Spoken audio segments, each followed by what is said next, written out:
momentum here. At the same time, it seems, I mean, the idea was you would always register first and then get a vaccine.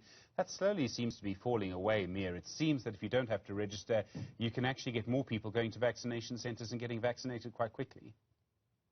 So I think you still need to register, whether you do that at home or whether you do that when you get to the vaccination site. Doesn't really matter. They prefer you to get registered before you get to the site.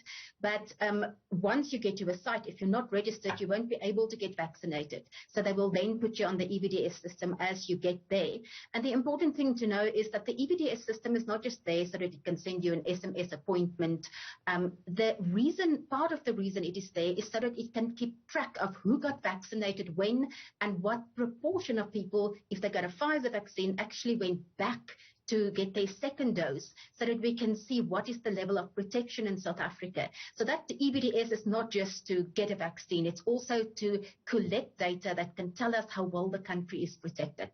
We're speaking to Malan from the Bhekisisa Centre for Health Journalism, also Professor Bruce Malado, who of course is the mathematical modeller for the Gauteng Coronavirus Command Council. We're going to continue these conversations in just a moment here. Your conversation in the wake of the passing of the Mayor of Joburg, Councillor Jeff Mkubo, who passed away today from COVID-19. Professor Bruce Malado is the mathematical modeller for the Gauteng Provincial Coronavirus Command Council. Malan from the Bhekisisa Centre for Health Journalism also with us.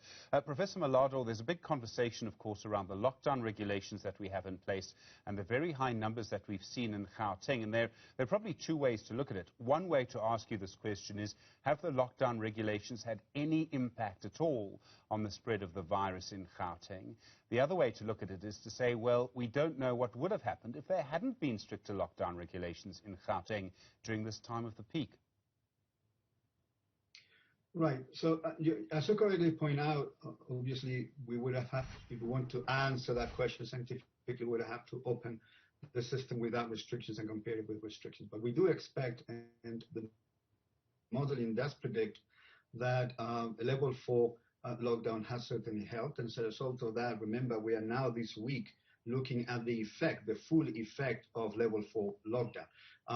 Lockdown measures or non-pharmaceutical measures take about 1 to 2 weeks to set in, and that's where we are at the moment. That being said, it's very clear that we don't have high levels of adherence to social distancing, and that has been one of the issues that we've been having since the very beginning. And on top of that, around mid-June, we basically encountered a situation where a new variant became dominant.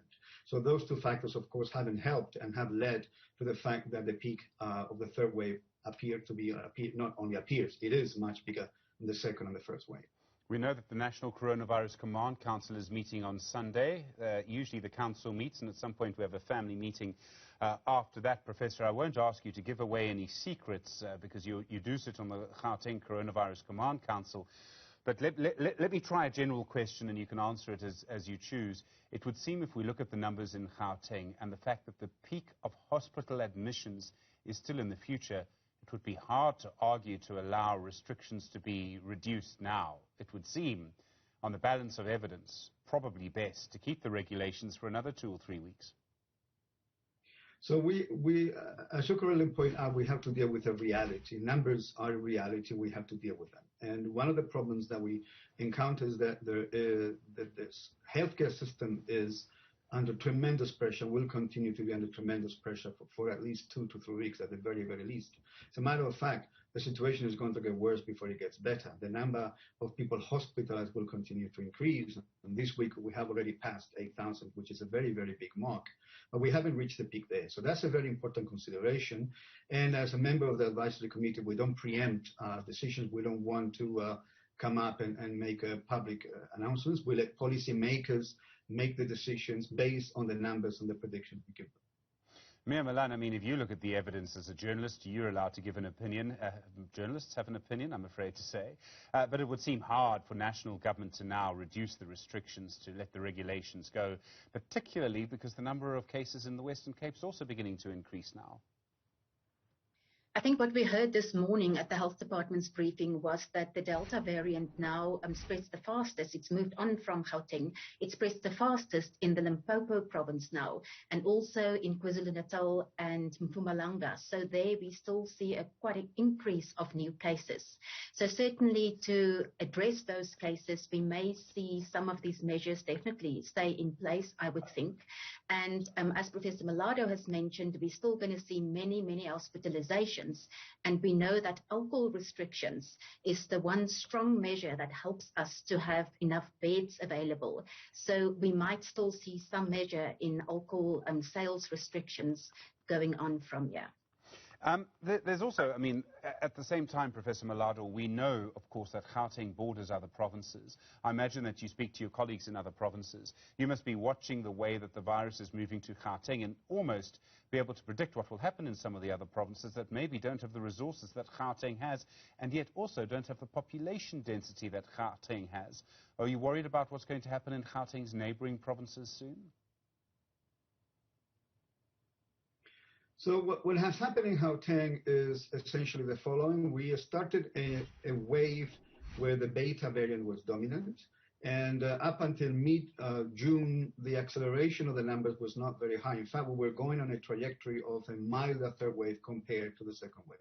Now, what happened was that very suddenly, and the way it worked is that the fraction of the Delta variant among all the specimens that were collected became exponentially growing.